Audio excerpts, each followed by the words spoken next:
Hello, Hello. and welcome to another edition of Wait Until You See This. I'm Chris. I'm Krista. Blah. And we are the podcast where, well, let the people know what happens. So what happens is that I watch a movie that I haven't seen but Chris has, and then vice versa. So he will watch a movie that he hasn't seen but I have. So we give a little review, a little plot synopsis. Give each other pain. Yes. We torture each other. That's what married couples do. They torture each other for the rest of their lives. Wow. We give our opinions about the movie and why we have or have not watched it, why we picked it, things of that nature. Our memories of it. Yeah. So, last time out we watched Constantine. Yes. Which was your movie. My pick. It's a pretty good flick. Yes. I enjoyed it. I knew you would. And my last pick was the film Slapshot, which Krista hated. I didn't hate it. I just didn't like it. So, I was thinking, what movie could bring this back to make up for her not liking Slapshot? And I was like, I know what it is. It's 1985's Death Wish 3.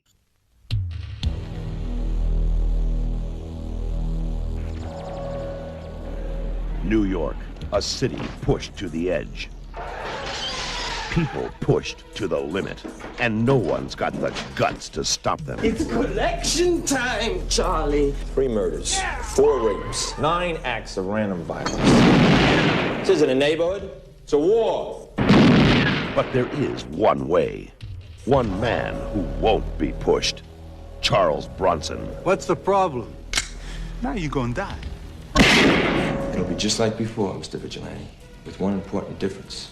You're gonna work for me. People have got to start to fight back and hard. I sent them a message. That's him. I'll take care of him. And now, he's in the middle of a war. See what you done? You got me mad. In a world gone mad, there is only one law. His. Charles Bronson, Death Wish 3.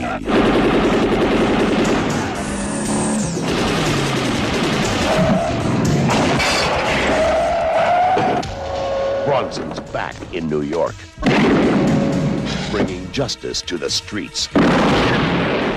Charles Bronson, Death Wish 3. So, Death Wish 3. Yes. Here's the plot. And I was just discussing this. I'm like, these last couple have had intricate plots. This is going to take 2 minutes to explain. Yeah, there's not much of a plot there. So, Charles Bronson goes to New York to see his old war buddy. As he's on his way, his old war buddy pretty much gets murdered by the local gang. Charles Bronson comes in. He's like, Charlie, what the fuck happened to you? And Charlie's like, hey, take care of my shit. Died. Meanwhile, the cops show up, and they're like, this guy's got a gun on him. You're under arrest. You killed him. Yet the man has not been shot. Yeah, he wasn't shot. He was beaten up. And Charles Bronson's another old man in the apartment. It's... Right. Why would you stay? What? If you're the one who killed him, why would you just be hanging around, waiting for the cops to show up? Well, we see how these cops operate. Yeah, problematic. Because he gets dragged in and... Tortured? Yeah, tortured. Tortured. By Ed Lauder. Ed Lauder's torturing him. And he's being held without charges or bail or a judge. Yeah, I didn't think chief of police could make the decision on whether to hold them with or without bail. And I thought that was a judge's thing to do. No, it's Ed Lauder's. It's his thing to do. It's a good thing this is fiction. Or is it? So he runs into, the head gang guy who's... Oh, it's Gavin Herlihy, who was Brad in Superman 3. Which when I said that, you're like, I see it. I see the psychotic in his eyes in Superman 3. Because he practically kills Clark Kent in that. Yes. So, what ends up happening, and I know I said this would take 2 minutes, maybe 3. What ends up happening is the captain says, hey, I know you. You're that vigilante from 11 years ago. And he comes up with a great idea because, let's be honest, the cops working under him suck. They're horrible. So he says, I'm going to let you loose, and I need you to clean up the neighborhood. So, go to it. And then hilarity ensues. You know the rest of the movie. Yeah. Is Charles Bronson going around killing gangbangers until the ending, which is just a magnificent orgy of violence. It is. It is.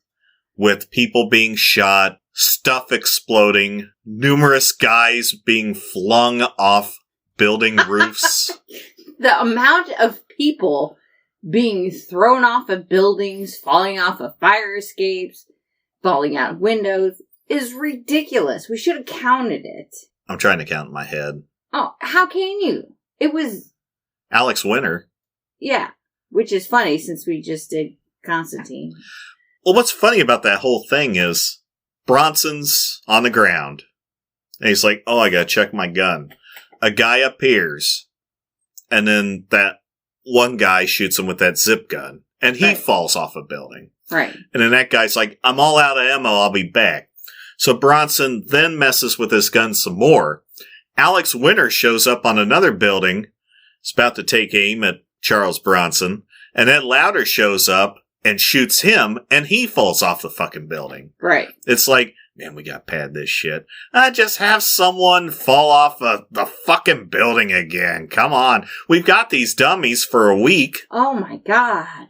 It was insane. So yeah, that's the plot synopsis. Yeah. Yep. Really deep. And the big bag gets blown up. The end. Yeah, so, 10-minute podcast. Yeah. The amount of violence towards women in this movie was just... I think it was just a reason to show boobs. Almost every woman, got her top ripped off. And then, of course, it turns into a jiggle picture, because, Jiggle picture. There's boobs all over the place. This is canon. Oh my god. I told you that there's more to that in Meets the Eye. Michael Winter, the director, he directed the first 3. Mm-hmm. And this one, the scene in question when the neighbor's wife gets assaulted. Yes. In the grocery store parking lot. Yes. Michael Winter apparently was very sadistic to this actress, even to the point that I think the cinematographer would put a coat over her in between takes. And Michael Winter threw a fit. It's like, no. That's disgusting. Well, that's Michael Winter. See, any relation to Alex? Winter? Yeah. I don't know who Alex Winter is. Isn't he the guy from Bill and Ted? Winter. Are you saying... Winter? Oh, okay. Yeah. Plus he's British. Winter. And I know Bronson, because they worked the first 3 movies. I can't remember. They did almost half a dozen movies together. But when Bronson saw this, I guess they added the gore, a lot of that blood spurting. Right. In those after shots. They added a lot of that without his knowledge. And he's like, hey, boyo, I'm not working with him again. Give me J. Lee Thompson. Good. He's gross. Yeah. Michael Winter. Read up on him. You'll hear other things. Why? Yeah. Gross. So he was a sexist. Oh, yeah. Okay. Should have guessed. But...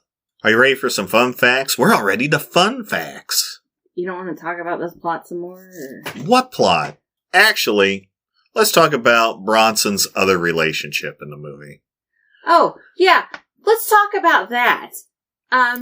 Yeah, so the assistant DA, I'm assuming that's what she was? Public defender. Bleeding heart liberal. I can hold him as long as I like. Yeah. She has discovered that they are holding Charles Bronson. We're not even going to call him by his character name, because in every movie he's Charles Bronson. Paul, is that his name? Paul Kersey. Okay. Or Kimball. Yeah, he's got an alias in this one. Holding him against his will, with no charges, and no bail set.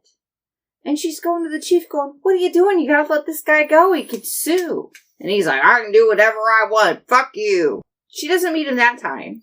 And then she meets him because he gets out. Because, he made this deal with the chief. I get to kill people. And she's like, don't you want to sue? And he's like, no, why would I do that? And she's like, are you kidding me? We need to meet and talk about this. And he's like, I'm busy. And then she tracks him down. How? Whatever. This is stalking. I'm like, this is a little much for a public defender. I mean, I don't know how public defenders operate, but I don't think they're tracking people down like this. Well, when she saw his 60-year-old ass thirst. She thought, ooh, he reminds me of my dad. Gross. So she tracks him down, and then she asks him out to dinner, and he comes over to her house. So the first time she met him, she got him out of jail. No. Ed Lauder let him out of jail. He was leaving jail. Yeah. The second time she met him, she asked him out to dinner. The third time, they had dinner at her place, and they shared a smooch. And then the fourth time they got together, they hooked up. She was leaving town. This escalated very quick. And she's like, I don't even know anything about you. Well, it was technically their third date, so they're boinking. That's the real thumb. Yeah, that's the real thumb. But yeah, so then she's on her way out of town. He's like, well, let me drive you to the bus station or the airport or wherever the fuck they were going. I gotta pick up my mail. So he stops and picks up his mail. He's like, I'll be right back. Stay here. With the window rolled down. Meanwhile, the gang members are following them. Yeah, they've been they've been stalking him too. Yeah, she's in the car, and the gang member comes up and fucking knocks her out. Punches her in the face. Punches her in the face, knocks her out, and then, puts the car in neutral, and it goes rolling down this hill. Yep. And Paul comes out, he's running after her. It goes down this hill, crashes into another car, and it fucking explodes. And I was like, how do you just have, explosions in your... Here's my theory on that. Okay, for one thing, that car it hits splits in two. And that was like an old Plymouth or some shit. It hits so hard. There's no way. What if Paul had explosives in the back of his car? Because he is starting a one-man war against these gangs. Yeah, but then again, he doesn't... He just walks away. He just walks away. He's like, yeah. Well, shit. Lost another one. Too bad, so sad. Sucks to be you. But I'm gonna get those gang members. Because if you're not well versed on the Death Wish lore, Death Wish 1, wife gets killed, daughter gets assaulted. Death Wish 2, daughter gets killed and assaulted, as does his housekeeper. And he gets dumped when his fiancée finds out she's a vigilante. Or he's a vigilante. Death Wish 3, war buddy with the sort of asterisk public defender. Do we call her a girlfriend, or is it just a booty call? I would not call her a girlfriend. So it's a booty call. It's a Charles Bronson booty call. Hey, boyo. Sure. Then 4 and 5, it's like his girlfriend's daughter ODs on crack. Crack cocaine. Which is the same thing. And then here's the general rule in a Death Wish movie. If there's anyone that Charles Bronson cares for, they will die. They're gonna die. So yeah, that's... Any other plot points you want to bring up? I don't know. I really like the big bad's haircut. That was interesting. The reverse mohawk. Oh my god, it was terrible. And then... I'm gonna kill the old lady. Just for you. Oh my god. And I'm sorry. So this building, it's like this lone building apartment complex that all of these people live in who gangland, and this building is just right in the middle of it. And it's like everybody in the neighborhood is part of a gang except for these people. And I'm like, why are you going to the grocery store at night? There's still businesses there. Right. the one guy in the building, he's got a clock shop. Yeah. Who the hell's taking their clocks to this guy in this shitty neighborhood? He works cheap. Well, and they burn that, and it explodes. And then he's like, well, fuck you. My shop! My buddy brought home 2 30 caliber machine guns Oh my god. from Korea. I'm just gonna bring this on the plane with me. And then one of the bad guys, his name is the Giggler. Oh! The Giggler. So what is he does? What he does is he runs, and anytime he runs, he giggles. And especially before he steals something, usually... He's a purse snatcher. He is a person. Among other things. Yeah. He's also involved in the assault in the He's also a pervert. grocery store. Yes. So, yeah, the Giggler. And then when he dies, they're like, they killed the Giggler, man. Well, Bronson keeps talking about his buddy Wildy coming to town. Oh, yeah. And plot twist, Wildy's not a person, it's a gun. What line really got you to cackle during the movie? They're like asking Paul what he's gonna do. He's like, I'm gonna go for ice cream. Swinging a Nikon camera. Yeah. I was like, okay. Let's go for ice cream. I mean, you can clearly tell where he's going with this. Oh, yeah. Yeah. He's gonna kill a punk. So, I mean, he's legit, like, making eye contact with the Giggler, throwing this camera over his shoulder like, hey, look. He's swinging it like he's Hop-Along fucking Cassidy with a lasso. And all I'm thinking is that gif of Tom Hardy going, that's bait. That's all I kept thinking. It is bait. Well, yeah. The Giggler's like, oh, I got this one. So he runs up, snatches the camera. He's got his ice cream. No, he throws the ice cream. Oh, he throws the ice cream. That's the worst casualty of this scene, is that poor ice cream didn't get eaten. It just got thrown to the ground. Yeah. And so he pulls his gun out, Wildy, and shoots the Giggler. Like, blows a hole in his back. And the next time you see the Giggler, which is the morning, so they let him lay there all night? They did that a lot. Yeah, they did. Because that one guy that's hopped up on speed on the roof. Yeah. Is he the first person to fall off a roof in that movie? I don't remember. There are just so many that fell off roofs and fire escapes.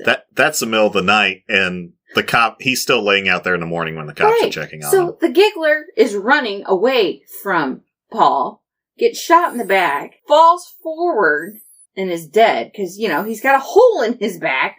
So the next morning, when the cops finally show up... We're not going there at night. He's on his back. I have a theory. How did that happen? I have a theory. Share your theory. Okay, so when he's shot, the entire neighborhood's like, yeah, that's the guy that stole my purse. I'm glad he's dead. I'm telling you, those people went over there and they stripped that body of anything of value. I'm surprised he still has clothes. If he had anything in his pockets, it's fucking gone. Well, probably. Yeah, that's what happened. Look at me I'm trying to correct the plot holes in Death Wish 3. Impossible. Any other insights into the plot? No. There's your violence against women. Did anything else catch your eye? The hilarity of people falling off of buildings. Clearly, you are not going to let that go. Clearly it's a dummy. You can see it's a dummy. But it's so funny. And I was like, what is going on here? Gravity. But, you could tell the shorter falls, the buildings that were closer to the ground, or, the fire escape falls. It was a real person. Yeah. You weren't just going to get hurt. But, these tall buildings, man, just eat a dummy over there, man. But that's all I got. Whatever. Whatever. Tell me your fun facts. Fun facts. You like New York? Not as much as you do.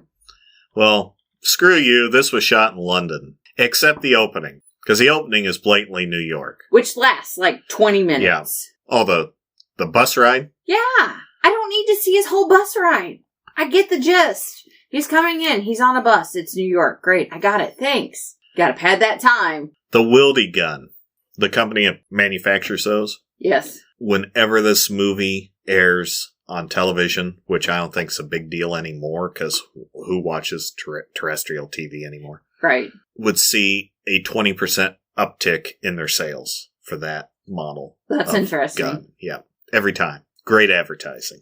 And he does it like an infomercial. Oh, yeah, he does. Yeah, he's like, and like Martin Balsam says, is that like a 44 Magnum? And then Charles Bronson explains, no, this has a gas cartridge. Yeah. That they use it on big game. It was kind of like Wayne's World, where he's like, Pizza Hut. Pepsi. Pepsi. Shit. This movie was originally rated X. Because of all the boobs, isn't it? I guess they appealed it and got an R. It's because of the boobs. I've seen more boobs in R-rated movies. Revenge of the Nerds. That's a problematic movie. Bronson didn't like the movie, and I forgot I wrote his age down. How old was he? He was 64. Jesus Christ. Yeah. How old do you think that public defender was? I would say she was in her mid-30s, because she was in God Told Me To in 76. Yeah. Daddy issues. Daddy issues. Hey, boyo. I mean, I'm 45 years old. I would not date someone who was 64. Nah. Even at 45. Well, you like younger men, so here I am. Good thing you're older than I am. Out of the entire series, this one is the biggest cult film.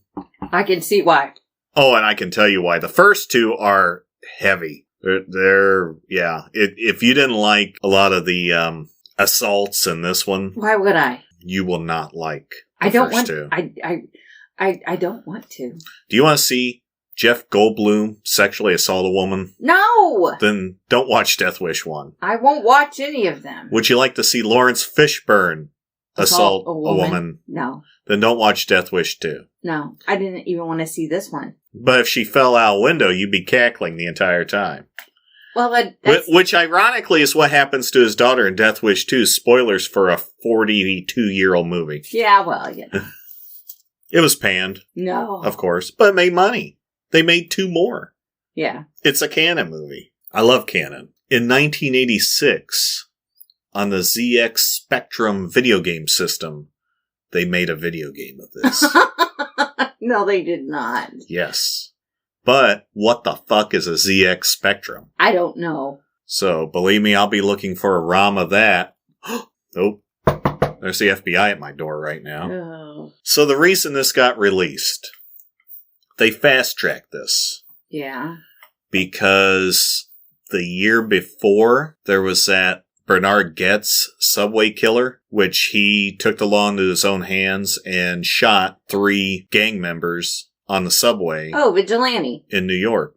Yeah. New York. Which ironically is a scene in the original Death Wish. I'm pretty sure Bronson shoots 1 or 2 muggers on a subway in New York. That tracks. Yeah. But they rushed this to take advantage of that story because Canon. Oh, yeah. I fucking love Canon. I don't. And I think you will too after watching Death Wish 3 because every movie's like that. It's over the top. Kinjite. Oh, geez. The score is listed as being performed by Jimmy Page. You can definitely tell what was performed by Jimmy Page and what was not performed by Jimmy Page. Yes. He did not score this entire movie. No, he didn't score anything for this movie. All the music by Jimmy Page was from Death Wish 2, which I have the soundtrack for, but by Mike Moran. And you can tell because it's like, well, that sounds like Jimmy Page. Oh, that sounds like a fucking knockoff of Jimmy Page. Mm-hmm. So it's Mike Moran. Everything else is... And there were a couple spots where he touched up stuff that Page had done. Mm-hmm. And you can tell. Charles Bronson did 7 movies with death in the title. 5 being Death Wish. Right. And I'm trying to... I think Death Hunt. Yeah, Death Hunt. That has Lee Marvin in it. I can't remember the other one. Oh, my God. The body count of this film stands at 83. Oh, my God.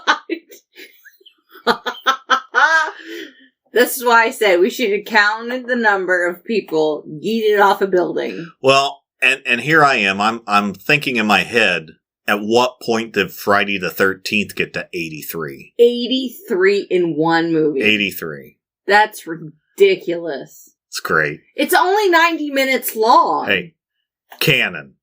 It's only 90 minutes long. Okay, there's a sequence in this that I call the best cinematic sequence in film history. Oh my god.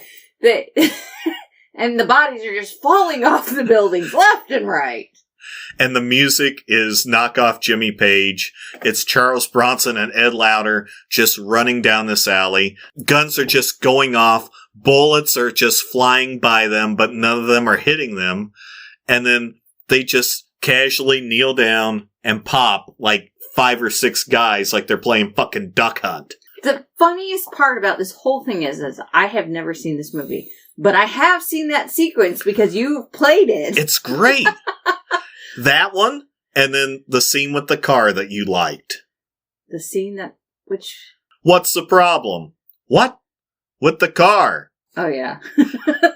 He puts out a car for bait. When he buys the car, I love the stinger when he's like, yeah, I'll take this one. Oh, how will that be? Cash? Boom! He starts whipping out fucking hundreds, and they plant that. I love that stinger. Yeah, he plants the car and for the gang members to steal it. Yeah. Essentially. He's just standing at the window, watching them strip this car. Oh, no, he's having dinner with the people downstairs. With the people downstairs. Mr. Kersey was just admiring your dinner. Uh-huh. He killed 2 people then, didn't he? Well, he walks out when he hears them fucking with his car. Right. And they say something to the effect of, we're stealing the car, what's it to you? And he's like, it's my car. And one of the guys says, oh, you're going to die. So he just casually whips out a gun and blows them both away, then walks in and finishes his dinner. Yeah. And you just started laughing? You sadist? He's just like, I'm done. Got my quota for the night. Of course, the cops probably weren't there till the morning again. Right? Oh, hell no. You know those corpses sat there all night. Of course. Martin Balsam is Bennett, not the buddy, but the buddy of the buddy. Oh, yeah. Who runs the clock shop. Has the big guns. Luckily, he had 2. Yeah. He tried to use one, and then, it looked like the bullets were in backwards. Yeah. And so it wouldn't work. It didn't work for him. And so the gang members are beating him. See, I call him a boomer, but this is 1985. Cool. He was in the big war. He falls, too.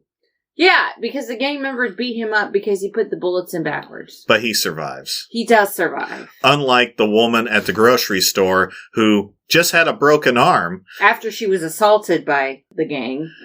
And then they go to the hospital and the doctor's like, yeah, she's dead. She expired. Yeah. Her arm was broke really bad. Yeah. He's like, but you just said she just had a broken arm. Well, maybe a blood clot came loose or something. I don't know. We don't know. She just died. She just died. Okay? All right. And then the doctor says, maybe we get better insurance next time.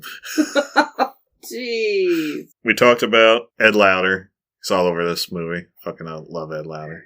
Yeah. And then Manning Redwood is like his assistant. He was the Texas guy in A View to a Kill. Okay. And he was Janet's dad in the film Shock Treatment. Oh. Very underrated film, by the way. I know you like it.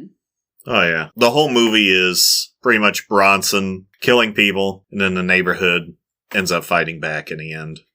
Such as the guy that falls after being pushed by a broom, or the guy that's coming in a window, and then this woman just runs in the room with a shotgun and blows him away, and he falls off a roof, too. Yeah. The residents have had it. They're done. Yeah. They're fed up. I mean... And they all have guns. Yeah, I'm like, why did you wait this long if you have a gun? There's like a get the gun out of the underwear drawer montage. Right. I don't know. And I guess we should mention that Charles Bronson does get the other machine gun and loads it right and ends up wiping out as many gang members as humanly possible. So the gang is in this... I don't know. It kind of looks like this underground bunker of some sort. Yeah. Oh, and my favorite part is when the head guy, I don't remember what his name was. Fraker. Whatever. The big bad. The big bad. He calls in backup. I was like, 1-800-Henchman? I mean, what is this? Yeah. And they just come pouring out of this underground bunker. Yeah, I need some gang temps. come from? London. They came from London. It's insane. I was like, oh, okay, I didn't know that was a thing. But apparently it is. I mean, I'm trying to imagine playing GTA San Andreas and able to get backup gang members for Grove Street. Backup gang members, huh? Yeah, temps. All right. And you only have to pay them half what you pay your regular gang member. Yeah, but here's the thing. You still have the chance of dying. Do they get hazard pay? I don't understand why a gang would send other gang members if they were having trouble, because then they could take over that area. But it's like a rival gang. It's Death Wish 3 from Canon. Clearly. All right, so as you finesse the VHS of Death Wish 3, tell me what you thought about it. So it's not something I would have normally chosen for myself, which is probably why you chose it for me. You need more culture. Yeah, this is not it. I've had culture. This is not it. It was okay. I mean, there were some funny parts in there. I know I probably shouldn't have been laughing at them, but they were so ridiculous. I mean, the ridiculousness was off the charts in this movie. And I know that's why you like these movies, because they're so Canon. They're so silly. But, the ice cream cone, he's like, I'm like, okay. I mean, got my fucking camera here. Hopefully nobody steals it. Look at my camera. He's like swinging around. I laughed more at this movie than I did at Slapshot. That's scary. Slapshot was not funny at all. This was ridiculous. I would say borderline ridiculous, but it's over the border. It's ridiculous. It's in another fucking hemisphere. It is. I'm like, did people I don't know. I bet there's somebody out there who's like, oh, I love this movie. This is the best movie ever. And I'm like, it's not. But that's my opinion. And you know what they say about opinions. So No, what? Opinions are like assholes. Everybody's got one and they all stink. They all stink. Kind of like the way Warner Brothers operates. Oh, God, here we go. I had to fit it in. Yeah. So, yeah, I would, if I were to rate this movie out of the sheer entertainment of... You don't watch this to get a message. No, this is a message-free movie. This is definitely, there are no lessons in this movie. Don't have any kind of relationship with Paul Kersey. And if you have a really bad haircut, you're gonna be a bad guy. For the sheer entertainment of this film, I will give it 3 stars. Wow. Death Wish 3 with the 3-star review. I have to. I mean, I laughed. I mean, the ridiculously was, I'm like, these guys with these big old rocket launchers, and they're like, well, we got this on the plane. How the hell did you get that on the plane? Did you check it or what? How did that happen? It was 1985. Then, when he's got his Wildy, and he's literally making bullets for it. Yeah. He's showing the guy, he's like, well, you do this, and you do that. And I'm like, it's an ad for Wildy. It 100% is. But those are my thoughts. That's my opinion. What's yours? What is yours? Mine? Yes. I love this movie. I know you do. It's the best of the series. It could be the best example of canon films not giving a shit. Just, we're gonna put everything in there. They did. Shit's exploding all over the place. I think the only people that don't have any major trauma that had anything to do with Paul Kersey is the couple that fed him dinner. They had major trauma too. Well, they had those people breaking in, and Bronson took out his teeth with that board, but... Yeah, well, that's ridiculous too. But everybody else, okay, that older bald couple, Emil and Mrs. Emil. Yeah. They kill his wife. Yeah, they slit her throat. Martin Balsam is in the hospital. He gets the shit beat out of him. The Hispanic couple. She gets assaulted and dies. From a broken arm. Yeah, it's real. Those people just have people trying to break in. And his friend Charlie dies. He dies before even... Well, I guess he's still alive when he gets there. Yeah, take care of my things. I wonder if Charlie's like, oh man, I got a chance. I may survive. And then Charles Bronson walks in and he's like, fuck it, I'm going to die anyway. And then the public defender. Yeah, she died. The exploding cars. The amount of gunpowder in this movie. The amount of cars just exploding out of nowhere. I'm like, that doesn't really happen. That's not a real thing. But yeah, I saw this movie probably when it came out on VHS or whatever. Because in my house, Charles Bronson was like on the Mount Rushmore of film watching. All right. How many stars do you give this bad boy? Huh? How many stars do you give this bad boy? Personally? 4. 4 stars? Yeah. This is a 4-star movie for you. I can watch this anytime, anywhere. If you say so.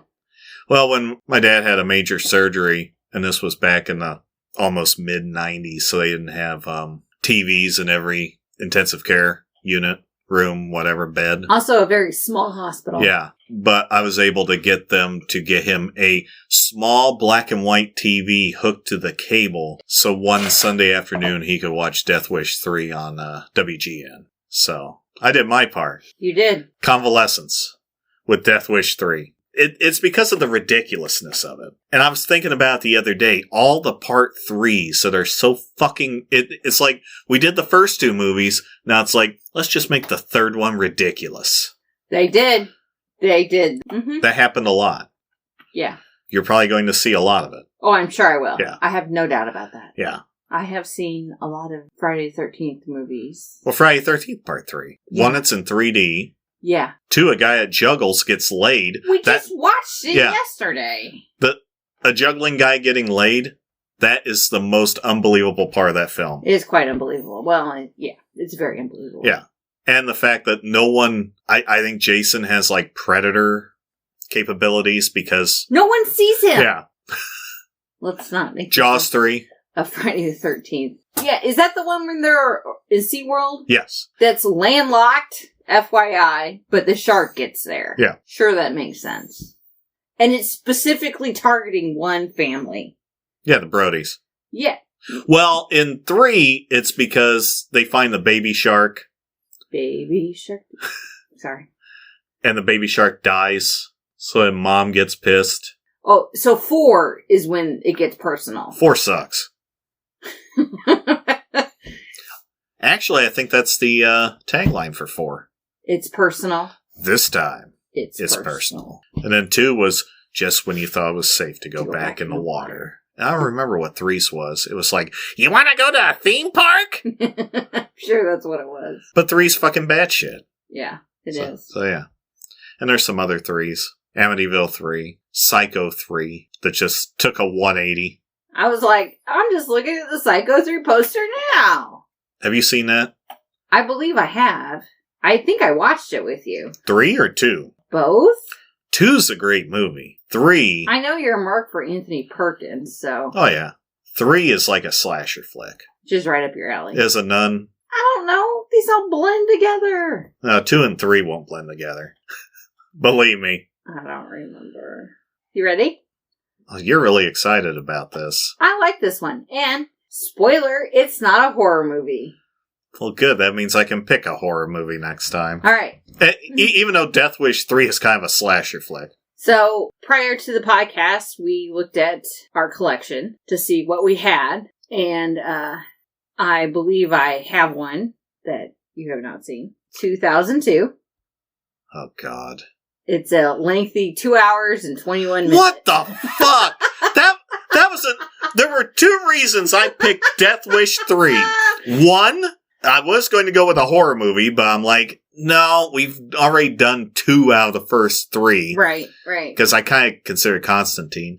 And 2, Death Wish 3 clocks in at a sweet 90 minutes.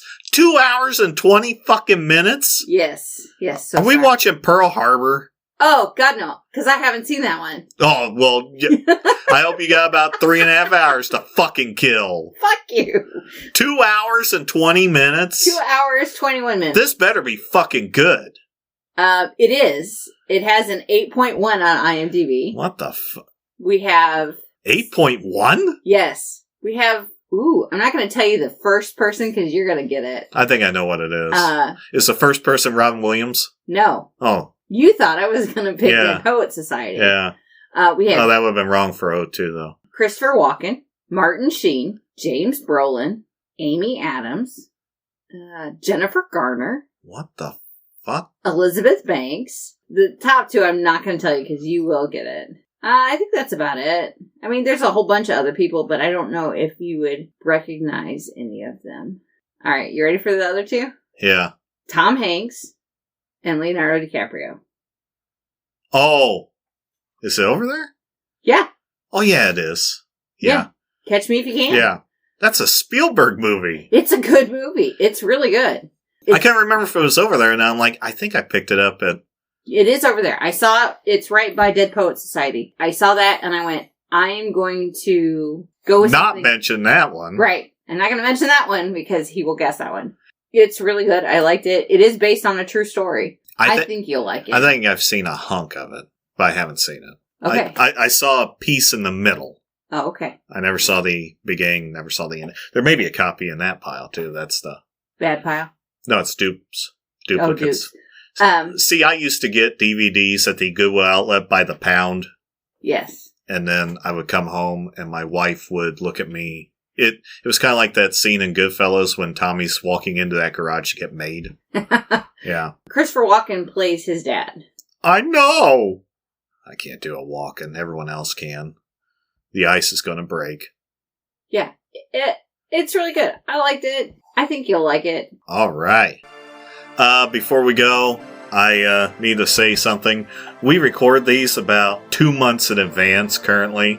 So by the time you hear this, Emmett Walsh is dead. So yeah, what was it? 2 weeks after we did it? Yeah, he Slapshot. died. He was in Slapshot. So yeah, R.I.P. Emmett Walsh and everything you were in. I remember Fletch. Are you using the whole fist, Doc? So yeah, just because people are going to be like, he's dead. I'm going to have to write you and complain. No, we record these. A while. Yeah, we're trying to get a bunch in the can before we actually drop them. So hopefully Charles Bronson doesn't die before. Oh. No, Charles Bronson's been dead for like 20 years. But his spirit is still with us. Yeah. Whenever a gang member gets thrown off the roof of a building. The scream was hilarious. Do you think every time a gang member is thrown off a building now, Charles Bronson gets another set of wings? Probably. Okay. I just want to make sure. Actually, that could be a thing when we watch movies now. Somebody gets thrown off there. Oh, Charles Bronson got another set of wings right there. We should have done the body count, but... We did. It's 83. It's too funny. That's canon. All right. I guess that is it. So until next time, where I get to see Catch Me If You Can, which is 2 hours and 20 fucking minutes long. Oh, come on. It's a good one. It better be. All right. Until then, so long for just a while. Wait until you see this. Bye.